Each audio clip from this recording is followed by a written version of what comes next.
Humans were an odd species. When we first made contact with them in our year 138,456, it was their year 1915. We contacted them after entering a system that had been having low-level surface-to-surface energy discharges at a truly mortifying rate. We would later learn this was artillery used in a continent-spanning war. Shocked by the clear intentions, we watched them from CAOP of 138,456 to Shalak of the same year, or February of 1915 to September 1915, before deciding to make contact. The war had continued to rage and seemed to only become more violent. Seeing in their species' age many intelligent species die before their time from internal strife, they would make contact to stop the war. Maybe if they were lucky they could get them to unite. When entering the atmosphere, they were able to get a better sense of what was going on. They decided to make their delegation land in the city of Paris.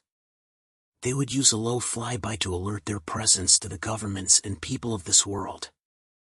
They had seen they had earlier atmospheric fighters that had very interesting designs, but could do some minor damage to a research ship. To prevent that, they would make their intentions clearly peaceful. They were planning this all the way into the planner to the finally enter the atmosphere. But famously, if there's an universal rule, it is no plan survives first contact. The first interruption was a change in orders. The diplomatic command, seeing the reports, believed them to be too uncivilized to be their own system. Their new orders was to establish relations and offer war or subjugation. While not ideal, it would still work, and they expected to have them subjugated and annexed by Shalak of next year. The second interruption was not their fault and was a rather natural reaction. Once they had been intercepted by a flight of 9 French, 16 British planes, and an airship, they had slowly moved to Paris. What they saw shocked them on the way there. They were disgusted by the brutality of the war. While it at first seemed like normal trench warfare, they soon saw what many would later know as true human all-out warfare. The sight of men charging the other trench, being mowed down by machine guns and getting bombed and shot at by early planes, was horrifying. Blood even managed to taint the bottom of the ship hull when a bomber moving just below it blew up. The crew now stuck as blood mist on the bottom of the ship. It got worse when the enemy trench began to fix bayonets and get ready to meet them in the field. The hand-to-hand combat was brutal and non-stop.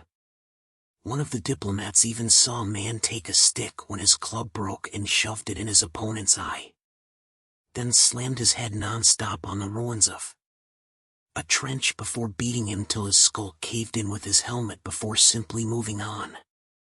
As if to add insult to injury, when the wave of men finally died, the enemy trench, fearing a second wave, fired on the fields with their men still standing in the middle.